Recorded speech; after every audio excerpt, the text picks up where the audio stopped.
AITA for wanting my girlfriend to wear adult diapers.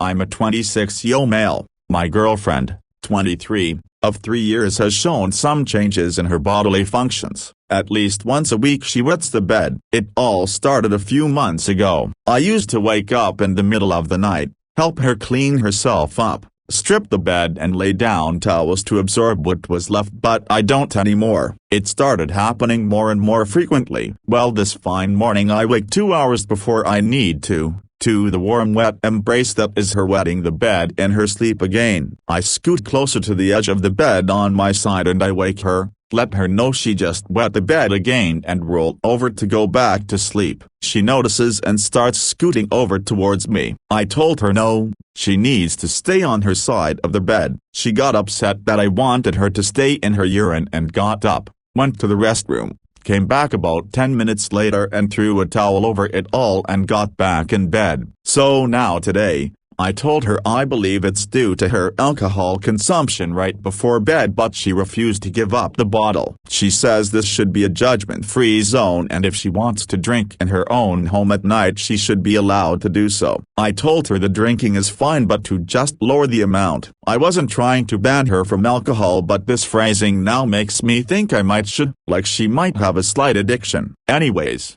I suggested next then we either get bed pads for her to lay on at night or adult diapers for her to wear to bed, or maybe even do both. She's a heavy wetter. She wouldn't have to wear them during the day obviously, just going to bed at night. She said that it's too embarrassing to even be asked to wear them and that it's out of the question and stormed out of the room. I can tell she's upset with me over it all. But I'm tired of waking up covered in pee. I'm upset too and I feels she's not trying to do anything to fix her bladder problems. So Reddit, I ask you, AITA?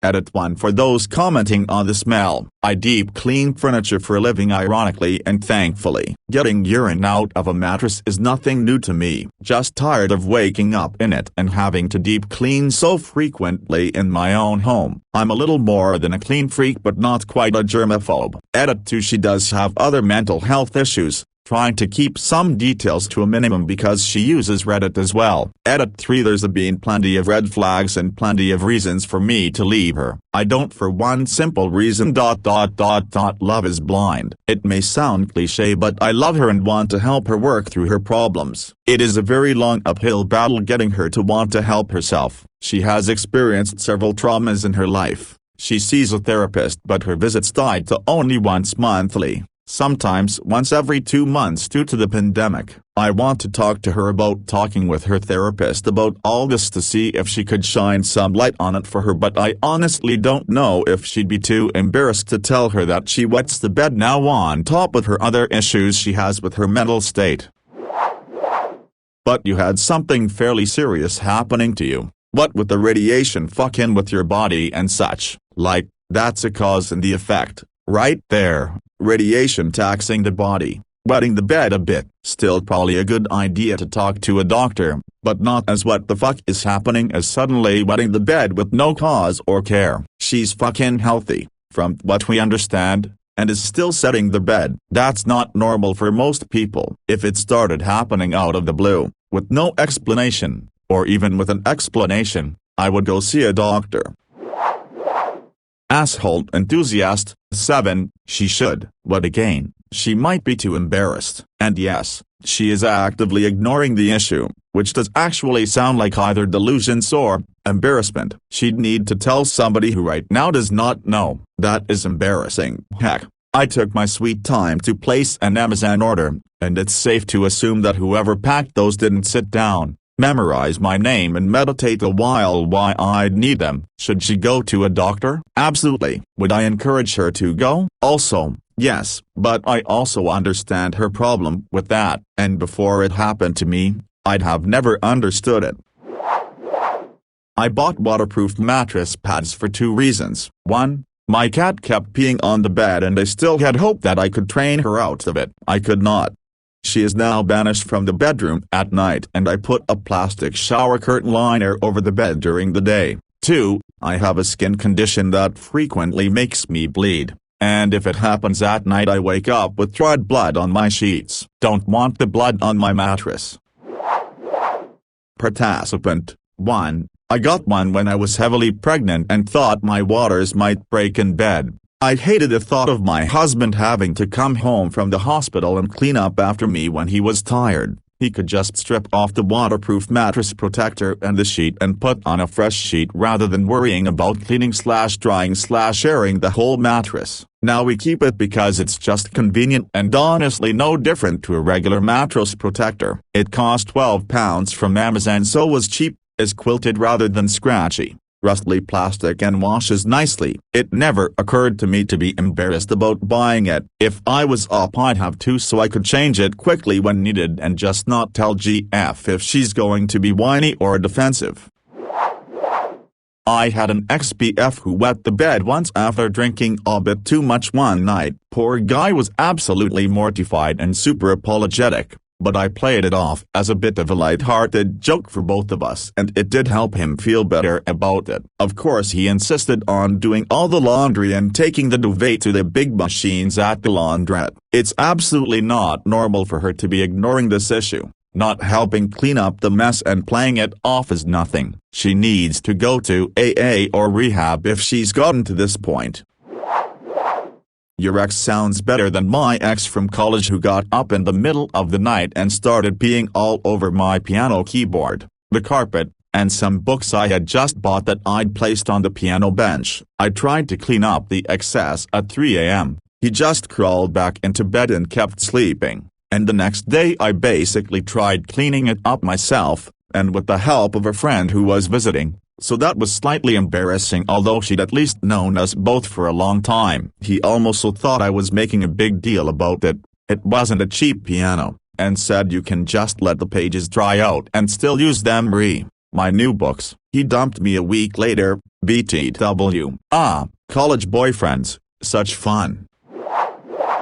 Agree. Plus I get adult diapers being stigmatizing, but let's get real. If you have a chaotic period that's a nightmare at night, they are the single greatest creation ever. If you have to take sleep medicine or had a baby or any type of pelvic floor dysfunction, a surprising number of men and women have that. It's a solid solution. But the fact she won't address it to her significant other, who lives with her, knows it happens over and over, and throws it back at him, seems less like being embarrassed and more like there's something serious happening. If she's got sleep problems, organ problems, or mental health issues, this needs a doc case up, and even if it is just the alcohol knocking her out, it's a must to be seen to review any damage. Yes, a doc may call you out for it, but some damage hits an irreversible point and avoiding that needs to happen.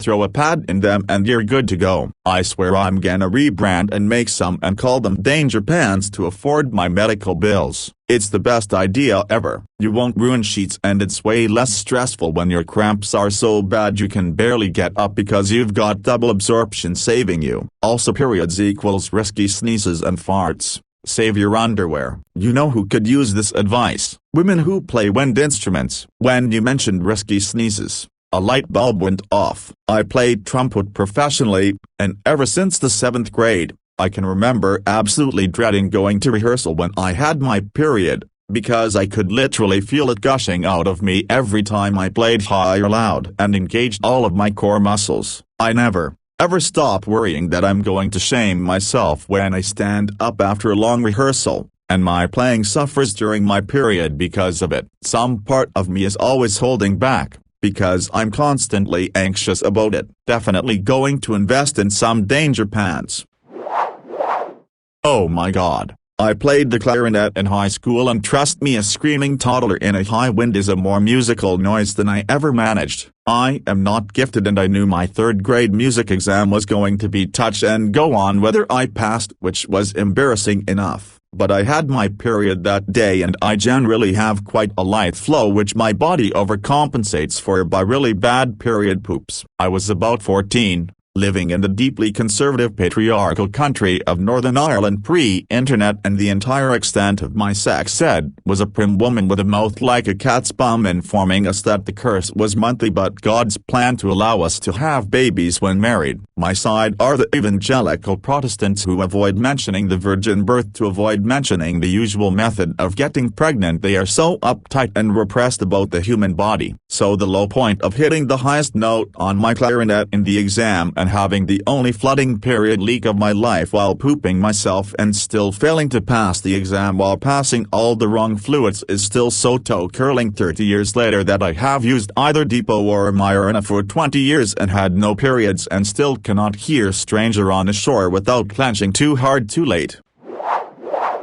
Oh my God, that is the most agonizing performance nightmare tale that I have ever heard. And my heart goes out to you. That is period drama on another level, and I respect that you survived it. My worst moment was performing Mahler 2 after arriving too late to make a trip to the toilet. I chose to warm up instead, and played beautifully up until the 3 billion high Cs at the end of piece, at which point I could literally feel my tampon just shooting out right along with the blood clots. I just couldn't do it. Sat out on half of the long high notes at the end. My principal trumpet player was mystified afterward, where the end of Mahler 2 used to bring me such a cathartic experience. Now I just have to urge to run to the bathroom the moment I hear the finale begin.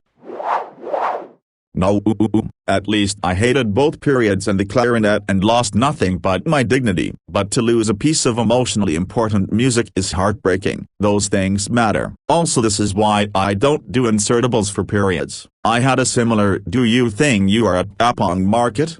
moment with a menstrual cup, and it was the sensation of it literally shooting out that did for me. Depot Provera within a week. Had to stick my hand down a public toilet to fish 20 pounds worth of silicone out so as not to ruin a worker's day. For someone who has avoided menstruation for most of adulthood, my experiences with my few periods have been overly memorable. Now tomorrow I have some admin to do, and in your honor I shall listen to Mahler 2, as I don't know if I need the emotion or good cringe, but I can swing both ways after linking it to this tale. Personally, I don't know. Even when I drank a crap ton in college, I always woke up needing to pee. I guess if you're blackout, you could lose control and not know. Sometimes liver damage or other organ damage can lead to incontinence if you are predisposed, but that's a bit more rare. Not impossible, but rare. I did know someone in college who got blackout drunk a lot and honestly was too lazy to get up to pee or so dead asleep. They probably needed a hospital, let's be honest here, but at 18 we didn't know. She masked her ability to drink so well until she didn't. They just went anyway. But GF seems aware this is occurring, so I lean more towards something medical combined with alcohol, which is making it worse concept. But that's just me in my opinion. It could also be trauma-related. You see that most often in children, but it can happen in adults. Alcohol can amplify the subconscious effects of trauma, which is why it's such a maladaptive coping mechanism, so that could play a part too. Also, there is a huge difference between drinking before bed and having to drink to go to sleep. If for her it's the latter, Op's girlfriend has a much bigger problem than simple enuresis, clinical term for bedwetting. I'm sorry, but this can't be it. Could it? I too have found myself indulging a little more than I should be since the pandemic started, and I won't lie, I'll have a bottle of wine and sometimes a couple of beers as well most nights to myself. So yes, you could also call me an alcoholic, I guess. But I have not once wet the bed, let alone every night. She must have an extremely weak bladder for this to be happening so frequently. Because one bottle of wine and 2-3 beers is, in alcoholism terms, not extreme. Wetting the bed because of alcohol is something that happens after extreme drinking. Alcohol-related loss of control of the bladder is like 1 step below not realizing you've puked in your sleep, not turning over or spitting it out and drowning on your own vomit. If alcohol is really the reason why Op's wife wets the bed, She could be in real trouble with alcoholism, and he either downplays her problem or she is so accustomed to being completely shit-faced that he doesn't realize she is extremely drunk. I would not say Op is tough for wanting her to wear adult nappies at night, but that's really not doing anything for the problem. That just makes cleanup easier. If she just has a moderate drinking problem, then she either is very prone to peeing herself or there is something else going on as well. Op really needs to have a conversation with his wife about her health, because this is not just a boring weekly cleanup project and a loss of sleep issue. Something is seriously wrong, and whatever it is, it requires medical attention. Yeah, me too. Trauma, and especially sexual trauma, is a big trigger for adult-onset bedwetting, as is epilepsy, MS, a variety of other neurological problems and problems with the kidneys and urinary tract. Whatever the reason for her bedwetting, I am way more concerned about the actual bedwetting than the fact that she doesn't want to wear a nappy. The nappy thing is a total red herring here, Mo. Sure, she should wear a nappy, but newly onset, frequent complete loss of bladder control should not be ignored in an adult. Yes, thank you for talking about this. It's embarrassing to say, even on a throwaway account, but I used to wet the bed when I was around 12-13 for about a year. My mother tells me it was likely due to excessive bullying. Apparently I used to come home crying a lot about a certain kid bullying me. Although I don't remember this in the slightest, guess it must have been that bad. My older brother bedwetted at a similar age, but he had epilepsy. I have no idea if he was bullied or not. She should definitely see a doctor and a psychologist in my opinion, but obviously I'm not a doctor or licensed to give out any medical advice. I don't see anyone as an asshole. She needs help and he wants to help her. They just gotta figure out how to help themselves. And her comments seem very positive. Looking for the source of the issue is key. When something new, off, or weird starts happening to humans of any age, there is usually a reason. We don't just start a new and embarrassing habit like bedwetting, drooling, nodding off in conversation, or excessive uncontrollable farting without reason. There is always a reason when something new and embarrassing like this show up out of nowhere. The reasons may be multifaceted, strange, medical, or psychological, but there is always a reason. People don't put themselves in awkward and embarrassing situations on purpose. When something like this starts happening to a loved one, it's our job to meet his new habit with gentle questions, compassion, and help. If a child who has had dry nights for years starts bedwetting, like you and your brother did, it's important to look into why. Nappies and shaming wasn't going to help neither you with the bullying or your brother's epilepsy. I am glad you found the reasons for your bedwetting, and I hope you solve the underlying issues causing it. In addition, active problem solving with the bullying. I hope you got some therapy, because bullying so intense it causes bedwetting in a 12-year-old is a serious issue which can stay with you your entire life if you don't get adequate help.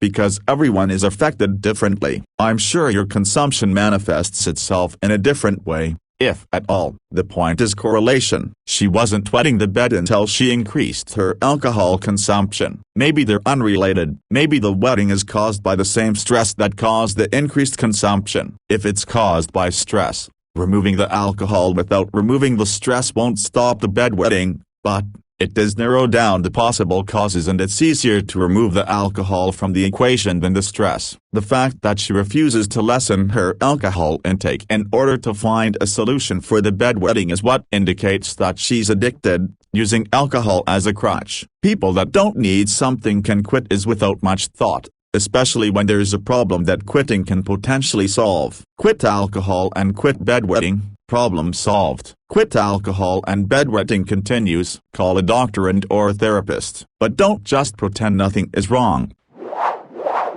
Participant 3. My ex-husband pissed the bed when he got loaded, including, memorably, on our wedding night. In hindsight, that should have been a bit of a red flag. Oddly, it runs in his family. I know his dad and a few cousins do it also, and his grandmother apparently did too. ETA. My late father, who passed from cirrhosis, never wet the bed, so I guess every alcoholic is different, bladder-wise. Alcoholism is more about the mental state than the quantity of how much you drink. How do you feel if you don't drink? Are you drinking in order to cope with life or as an escape? If you're drinking that much because you love the taste or are chatting with friends but you could stop without a worry, then you're probably not an alcoholic, although your liver may be crying. If you're drinking to alleviate loneliness or to cope with trauma and feel like you cannot cope without it, then you're probably an alcoholic. It's better described as alcohol use versus alcohol misuse.